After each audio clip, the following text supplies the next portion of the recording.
नमस्ते दोस्तों, आपका स्वागत है इंस्टाफीड में। मैं हूं दीपाक्षी शर्मा और इस वक्त मेरे साथ मौजूद है एक्सक्लूसिव इंटरव्यू में एक ऐसी हस्ती जिनकी जितनी तारीफ करी जाए उतना कम है, क्योंकि डांसिंग की दुनिया में उन्होंने धमाल मचाया और उसका जो हुनर है वो टेलीविजन से लेकर थिएटर के साथ साथ जो है हॉलीवुड और बॉलीवुड में भी वो जमाते हुए नजर आए। और अब उन्हें जो अवार्ड मिला है उसको लेकर आज हम चर्चा करने वाले हैं। हम बात कर रहे हैं संदीप सोपानकर की। आपको बहुत बहुत स्वागत है संदीप इंस्टाफीड में। Thank you so much, Dipakshi. I hope you're doing well and you're home and everything is safe. Thank you sir. Sir, मैं सबसे पहले जो है आपको कांग्रेचुलेट करना चाहूंगी कि आपने रविन्द्रनाथ टैगोर लिटरेरी प्राइज जो है 2020 जीता है, जो कि अपने आप में एक बहुत बड़ा अवार्ड है। तो जब ये अवार्ड आपको पता लगा था जी सर, बहुत बड़ा अवार्ड, वाकई में बहुत बड़ा अवार्ड है, क्योंकि ऐसे बहुत कम हस्तियां हैं जिनको ये अवार्ड हासिल हुआ है और उनमें से एक आप है। I think और जब मुझे पता चला, ये जब मुझे फोन आया कोपेनहेगन डेनमार्क से अबाउट दिस प्राइज, मुझे पहले लगा शायद कोई मजाक तो नहीं उड़ा रहा है मुझे बिकॉज कभी किसी डांसर कोरियोग्राफर को ये अवार्ड नहीं मिला है, ये प्राइज नहीं मिला है। और सोशल एक्टिविज्म के लिए social achievement award, Rabindranath Tagore social achievement award मिलना I think is a huge honor for any dancer, for any choreographer. तो मुझे लगा शायद मेरे कोई दोस्त मेरा मजाक उड़ा रहे होंगे शायद, क्योंकि अभी टाइम आ गया अनाउंसमेंट का वगैरह, तो उन्होंने शायद ऐसी कुछ किया होगा किसी ने यहाँ वहां से। पर लेकिन जब नेक्स्ट डे उसकी प्रेस रिलीज मुझे भेजी गई just to check if everything was correct, spellings were right and everything, and I was like ये तो सच होने वाला है। और अगले दिन जब अनाउंसमेंट हुई, I think I was so overwhelmed because आज तक, जैसे मैंने कहा, किसी डांसर कोरियोग्राफर को ये प्राइज नहीं मिला है। और ये हेडक्वार्टर्स कोपेनहेगन डेनमार्क में अनाउंसमेंट हुई इसकी, इट फेल्ट सो वंडरफुल कि पहली बार इस सम्मान से मुझे नवाजा किया गया है। At the same time I think जो डांस फॉर अ कॉज है, जो मेरा वर्ल्ड वाइड इनिशिएटिव था जिसके लिए ये प्राइज मुझे मिला है, it's something very very close to my heart. हम यहाँ पर म्यूजिक, डांस, ड्रामा को इस्तेमाल करके अलग अलग सोशल कॉजेस पे, इश्यूज के ऊपर नाटक बनाते हैं, छोटे छोटे नाटक, 20-25 मिनट नाटक बनाते हैं, और उसको दुनिया भर में मैंने परफॉर्मेंस किए हैं उसके, यूएसए में, यूके में, सिंगापुर में, दुबई में, फिलीपींस में, सब तरफ मैंने उसका परफॉर्मेंसेस किए हैं। एंड आई थिंक उसका रिकॉग्निशन मिलना, I think it's a very very big honour. I am really humbled for it.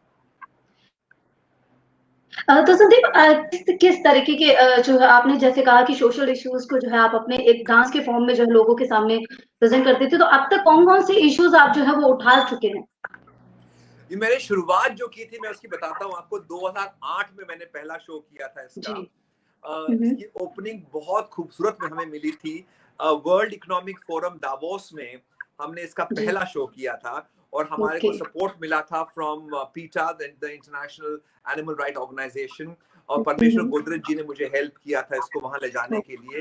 तो इसका श्रेय जो है मैं उनको भी काफी देता हूँ, उन्होंने मुझे काफी मदद की थी इसकी। अभी तो वो नहीं रही, पर जब शुरुआत मैंने की थी इसकी, उन्होंने मुझे बहुत सपोर्ट किया।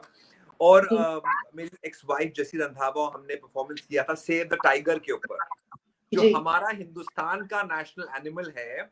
उस कॉज को हमने दावोस वर्ल्ड इकोनॉमिक फोरम में जाके बात की थी कि how important it is for the world to come and help us to save the tiger. उसके बाद हमने कितने सारे किए, एनिमल राइट्स में बहुत कुछ किया, सेव द पीकॉक किया, सेव द स्नेक्स किया। I still remember save the snakes जो हमने किया, हमने उसको किया था फॉर नाग पंचमी।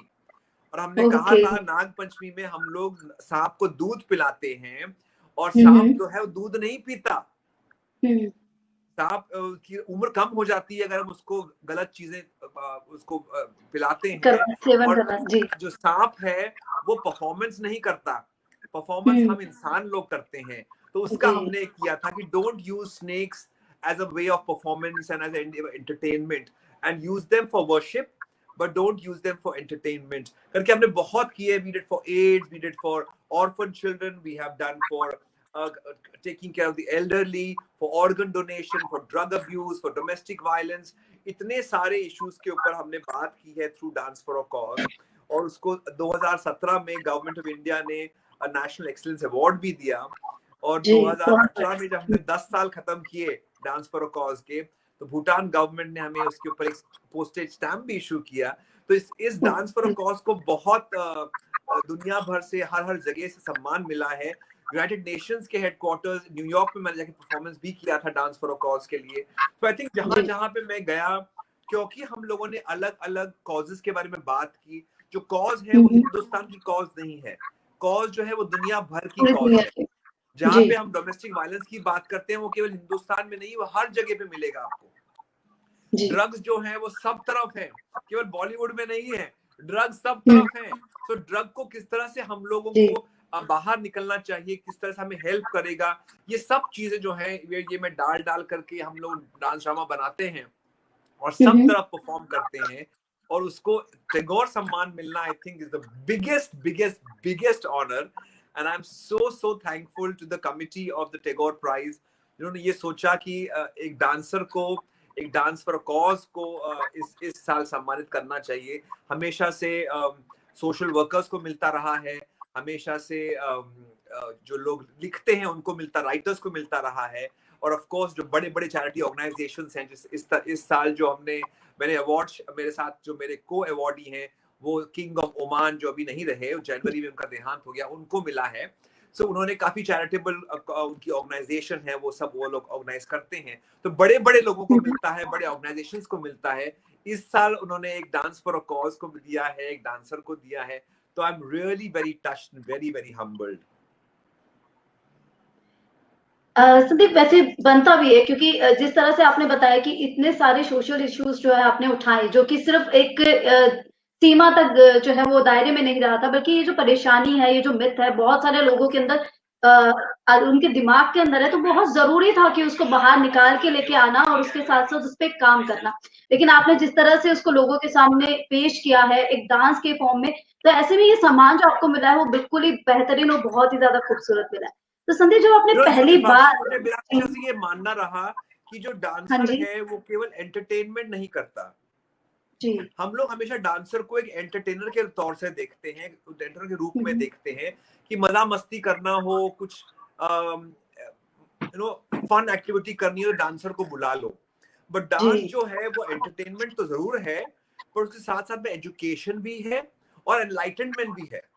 ये तीनों जो ईज ऑफ डांस हैं, एंटरटेनमेंट, एजुकेशन एंड एनलाइटनमेंट, ये तीनों चीजें बहुत जरूरी पड़ जाती हैं। तो डांस फॉर अ कॉज के थ्रू हम एंटरटेन भी करते हैं, हम एजुकेट भी करते हैं, और अगर हम किसी को मदद कर सके तो उसको एनलाइटन भी करते हैं। सो आई थिंक ये तीनों जो पहलू हैं डांस के, अगर वो सब साथ में आ जाए, जुड़ जाए, तो definitely anything becomes very creative and very touching and close to the heart. I still remember one incident, जब हम लोग डांस फॉर कॉज परफॉर्मेंस कर रहे थे अमेरिका में, और it was on domestic violence की बात कर रहा, हमें परफॉर्मेंस चल रहा था। दो औरतें शो के बाद मेरे पास आई और रोते रोते मुझे बोली कि हमारे साथ ये हो रहा है और हमने आवाज कभी नहीं उठाई, पर सर आपका ये डांस देखने के बाद मुझे लगता है हमें आवाज उठानी चाहिए। So I think बहुत बड़ी बात है सर, बहुत बड़ी बात है कि मतलब मेरे परफॉर्मेंस से आई थिंक मेरा जो इतना काम 25 मिनट का परफॉर्मेंस किया, उसकी रिहर्सल्स किए हमने इतने दिनों तक, 2 लोगों मैं मदद कर सका, आई थिंक मेरा काम बन गया। जी, बहुत बड़ी बात है कि इम्पैक्ट पड़ना, जो आप काम कर रहे हैं उसका इस तरीके से इम्पैक्ट पड़ना किसी भी कलाकार के लिए बहुत बड़ी चीज है। और ऐसे उसमें उसको लाइव देखना कि वो खुद आपके आकर आपसे इस तरह की बातें रख रही हैं, तो मतलब वो कहीं ना कहीं जो है एक मन को भी खुशी होती है कि मैंने अपने एक्ट के जरिए जो है वो किसी की जिंदगी सुधार दी। बिल्कुल सही कहा है आपने सर। जी, तो अब मैं आपसे सवाल पूछना चाहूंगी कि जैसे आपने कहा कि आप सोशल इश्यूज को उठाते हैं, तो आपकी जिंदगी में भी काफी उतार चढ़ाव आए हैं संदीप। तो काफी उतार चढ़ाव जब आते हैं तो इंसान का एक जो हौसला होता है ना, वो कहीं ना कहीं डगमगा जाता है। लेकिन इस दौरान आपने खुद को कैसे स्टेबल रखा कि नहीं, मुझे डटे रहना है, आगे करते रहना है, और इसका रिजल्ट इतना खूबसूरत निकला? मेरी ये हमेशा से मानना रहा है कि डांस जो है ना Deepakshi, it is like Lakshman Rekha, जी, इट इज लाइक कर्ण का सुनहरा कवच जो आपको प्रोटेक्ट करता है। जी, जब तक सीता ने लक्ष्मण रेखा नहीं लांगी थी वो सुरक्षित थी, जब तक कर्ण ने अपना कवच काट के नहीं दे दिया तब तक वो सुरक्षित था। उसी तरह से डांस एक ऐसा माध्यम है, अगर आप उसको अपनाते हैं, उसको साथ में रखते हैं, जुड़े रहते हैं, आप हमेशा सुरक्षित रहेंगे। किसी भी टाइप की नेगेटिविटी से, अप्स एंड डाउन से आपको उससे प्रभाव नहीं पड़ेगा, क्योंकि जो डांस है आपको एक सेफ जोन में रखता है, आपको पॉजिटिव रखता है, आपको हेल्दी रखता है। और अगर आप डांस को अपनाते हैं, अपने जीवन में उतारते हैं, आपके जो डाउन्स हैं आपको इतना हिट नहीं करेंगे, और आपके अप्स भी हैं आपको इतना हिट नहीं करेंगे। तो ना ही आप प्रशंसा से फूलिएगा और ना ही आप निंदा से अपने आप को खराब लगना चाहिए। जो दोनों चीजें हैं वो आपको बैलेंस लाइफ देता है, और वही मैंने किया। जब भी मेरे लाइफ में कुछ भी टाइप के डाउन्स आए या मुझे लगा मैं अच्छा नहीं हो रहा है मेरे साथ, मैंने बहुत डांस किया, एक्स्ट्रा डांस किया, अपने लिए किया, अपने घर में किया। ना ही कुछ बाहर जाके कुछ परफॉर्मेंस की बात मैं नहीं कर रहा हूँ, मेरे खुद के घर में म्यूजिक लगा के खुद नाचा हूँ मैं घंटों घंटों, ताकि मेरे को जो ये जो नेगेटिव इफेक्ट है मेरे बॉडी में ना आए और वो पॉजिटिविटी में कन्वर्ट हो सके। तो जो जो आंसू आते थे वो बाद में खुशी के आंसू बन जाएं, आई थिंक वो डांस करता है। जी, तो मतलब बेसिकली डांस एक ऐसा जरिया है जिसके जरिए आपने अपने आप को खुद को मेंटली और फिजिकली जो है वो कहीं ना कहीं फिट रखा है, और इसी के थ्रू जो है आप इस तरीके की चीजों से सरवाइव कर पाए। जी, बहुत अच्छा है कि मतलब डांस तो वैसे भी बहुत कहा जाता है कि डांस करना जो है करते रहना चाहिए, क्योंकि उससे कहीं ना कहीं जो है फीलिंग एक्सप्रेस हो पाती है, जो अंदर की जो घुटन होती है वो कहीं ना कहीं बाहर निकलने का एक वे मिल जाता है। बिल्कुल। जो लोग डांस में करियर बनाना चाहते हैं उन्हें आप क्या सलाह देना चाहेंगे? क्योंकि कई लोग कहते हैं कि डांस में करियर नहीं है और डांस करना क्यों चाहते हो, आगे जाके कोई फ्यूचर नहीं है। लेकिन कुछ लोगों के सपने जो होते हैं आपके जैसे सितारे बनने के होते हैं, या आपकी तरह सक्सेसफुल बनने के, या फिर अपनी लाइफ में कुछ बड़ा करने के, तो उन्हें आप क्या सलाह देना चाहेंगे? मैं यही बोलूंगा कि अगर आपको इच्छा है डांसर बनने की, कोरियोग्राफर बनने की, आपको जरूर बनना चाहिए, जरूर करना चाहिए, पर लेकिन अपनी पढ़ाई नहीं छोड़नी चाहिए। जी। क्योंकि एजुकेशन जो है वो बहुत बहुत इम्पोर्टेंट है, वो आपको आगे बढ़ने का बहुत सीख देती है। अगर मैं अपनी बात करता हूं तो मैंने होटल मैनेजमेंट किया, जिसने मुझे पीपल स्किल सिखाई, लोगों के साथ में कैसे बर्ताव किया जाए, कैसे रहा जाए, कैसे बोला जाए, ये सब मुझे होटल मैनेजमेंट के कोर्स ने सिखाया। कि डांस जो है, डांस स्कूल जो है मैं चलाता हूँ, वहां पे मैं लोगों से मिलता हूँ, हर तरह के लोगों से मिलता हूँ, हर उम्र के लोगों से मिलता हूँ, हर शेप साइज के लोगों से मिलता हूँ, और हर तरीके काम वाले लोगों से मिलता हूँ। सेम वे होटल इंडस्ट्री में भी आप ऐसे लोगों से मिलते हैं। हाँ, तो मुझे बिल्कुल सही किस तरह से बात की जाए, हर किस तरह से आप अपने साथ जोड़ के रखें, ये सब मुझे होटल मैनेजमेंट ने सिखाया। फिर मैंने मेरा MBA किया मार्केटिंग में, तो किस तरह से मेरे डांस स्कूल को मैं मार्केट करता हूँ, लोगों से बातचीत करता हूँ, उसको आगे बढ़ाता हूँ, किस तरह से इन्वेस्टर्स होते हैं, जो फाइनेंस पार्ट है वो सब जो होता है डांस स्कूल का, वो सब मुझे मेरे MBA ने सिखाया। तो कहीं पे आप अपने एजुकेशन को मत छोड़िए, क्योंकि आपको लगता है कि आपको डांस करना है। डांस को आगे बढ़ाने के लिए आपको बहुत कुछ चीजें चाहिए। जिस तरह से एक पौधे को उभरने के लिए खाद चाहिए, पानी चाहिए, सूरज की रोशनी चाहिए, उसी तरह एक डांसर को आगे बढ़ने के लिए काफी चीजों की जरूरत पड़ती है। तो ये सब चीजें आपको एजुकेशन से मिलती है। और सबसे सबसे इम्पोर्टेंट बात, अपने पेरेंट्स का, अपने बड़ों का आशीर्वाद, जो हमें कभी नहीं भूलना चाहिए। काफी ऐसे बच्चे हैं जो बगावत करके आगे आते हैं। मेरे हिसाब से वो बात अच्छी नहीं है। अपने माँ बाप से बात करिए, उनको कन्विंस करिए। माँ बाप का अगर साथ रहता है, उनका अगर हाथ रहता है आपके सर पर, आशीर्वाद बना रहता है, तो आप हमेशा जिंदगी में आगे जाएंगे, कभी भी आपको रुकावट नहीं मिल सकती। पर अगर उनका साथ नहीं रहेगा, उनका सपोर्ट नहीं रहेगा, फैमिली सपोर्ट नहीं रहेगा, तो आपको काफी दिक्कतें आ सकती हैं जिंदगी में। तो अपने अपने लोगों को अपने साथ में लेके चलिए, that is very important. End of course training जो है डांस की, वो बहुत जरूरी है। तो अपनी ट्रेनिंग तो आप करते ही रहिए डांस में, उसके अलावा तो आप आगे नहीं आ सकते। डांस तो एक ऐसा माध्यम है जहाँ डांस तो करना ही पड़ेगा।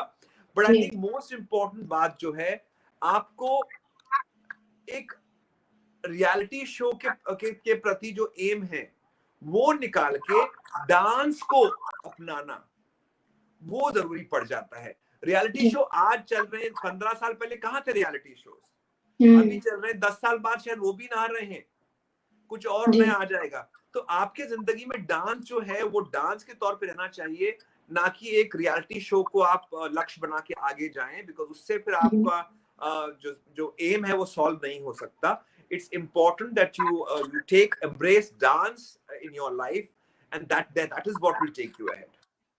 बिल्कुल सही कहा। कुछ लोग जो होते हैं कि डांस के चक्कर में अपनी पढ़ाई छोड़ देते हैं, लेकिन इन दोनों चीज़ों को बैलेंस बना के रखना बहुत ज़रूरी है।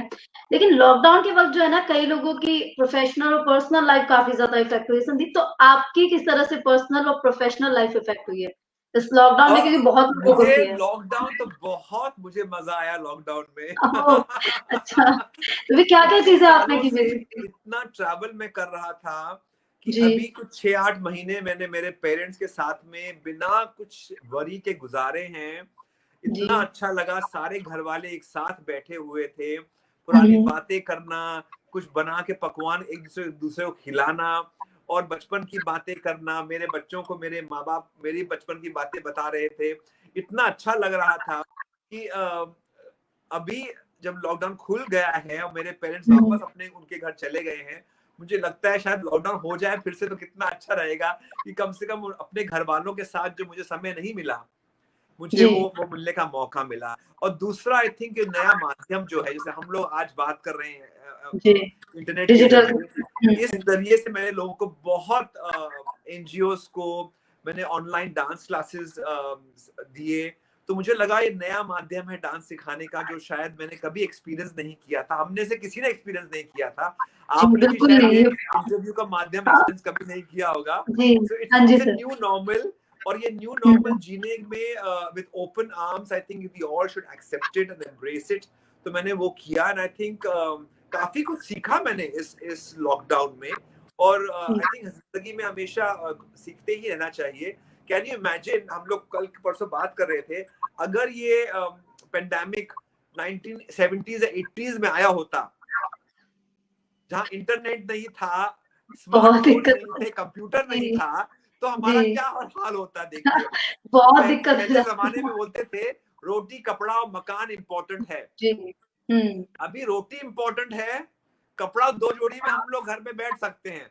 लॉकडाउन हाँ। है, मकान जरूरी है पर वाईफाई भी जरूरी है साथ में. वाई-फाई भी ज़रूरी है। हाँ, हाँ, बिना तो जी, सर। समय समय बदल रहा है और हुँ, हुँ। आई थिंक जो भी होता है ठीक समय पे होता है और उसको जी। हम लोगों को एक पॉजिटिविटी से लेना चाहिए and then only we can go ahead in life. Lockdown के ज़रिए कहीं न कहीं जो है, जो दूरियाँ थी और आपस में जो इतना इंटरेक्शन नहीं हो पाता था, वो कहीं न कहीं ये जो गैप है, वो फिल करने का काम हुआ है। जो लॉकडाउन उसमें जो लगा है, उसमें कई लोग अपने बिल्कुल. फैमिली के बहुत करीब आए हैं, कई रिश्ते भी वापस से जुड़े हैं। तो ये कहीं न कहीं जो है इसका हल्का-सा कह सकते हैं पॉज़िटिव इम्पैक्ट कई लोगों की लाइफ़ में पड़ा है।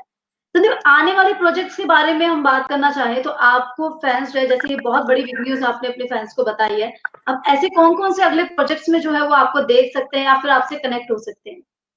वेल मेरी कुछ फिल्में आ रही हैं अब जो आई डोंट नो अभी कब रिलीज होंगी बिकॉज ऑफ लॉकडाउन. इस साल रिलीज होने वाली जी, थी बट आई थिंक उनको अभी अगले साल के लिए पुश कर दिया गया है.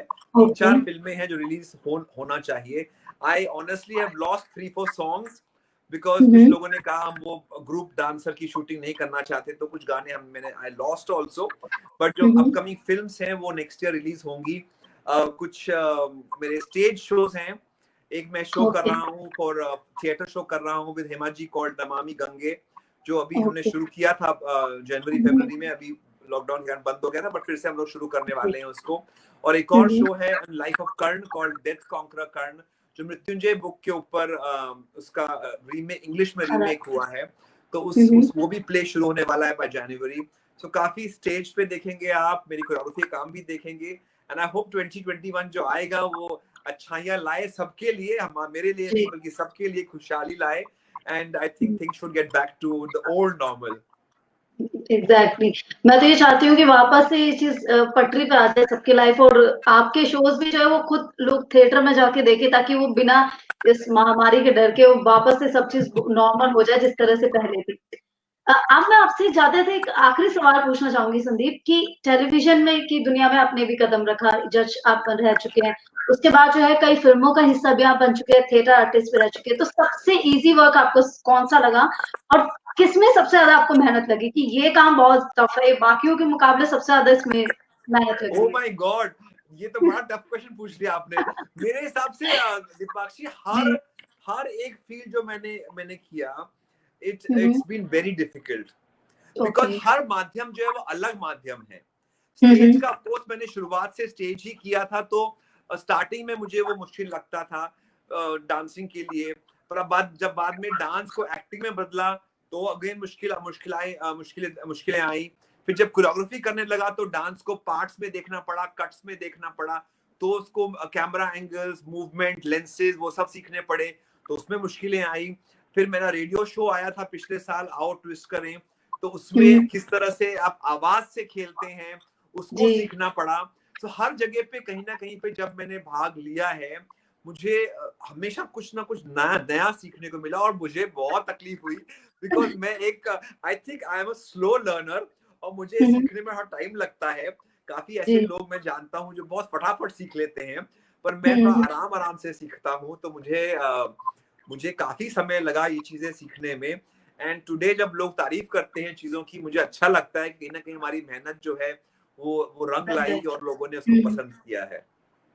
एग्जैक्टली मतलब आपने भले ही बोला है कि आप स्लो लर्नर हैं या फिर चीजें सीखने में आपको थोड़ा टाइम लगता है, लेकिन वो बहुत ही बारीकी से निकल कर सामने आती है, और लोग उसको जो है जिस तरह से अवार्ड और सम्मान जो मिलता है, बेसिकली लोगों का प्यार जो वो मिलता है, उससे ये साबित हो जाता है कि जो भले ही आराम से सीखा है लेकिन अच्छा सीखा है, वो चीज जो है वो झलक आपकी काम में, आपकी चीजों में देखने को मिलती है। बहुत बहुत शुक्रिया संदीप, आप हमारे साथ जुड़े, इतने बड़े अवार्ड को लेकर जो है वो आपने खुशी जाहिर की, और मैं तो उम्मीद करती हूँ कि इस तरह से आप अवार्ड जीतते रहिए और इस तरह से इंस्टाफीड के साथ जो है लगातार बातचीत आपकी होती रहे। बहुत बहुत शुक्रिया Sandeep, thank you so much.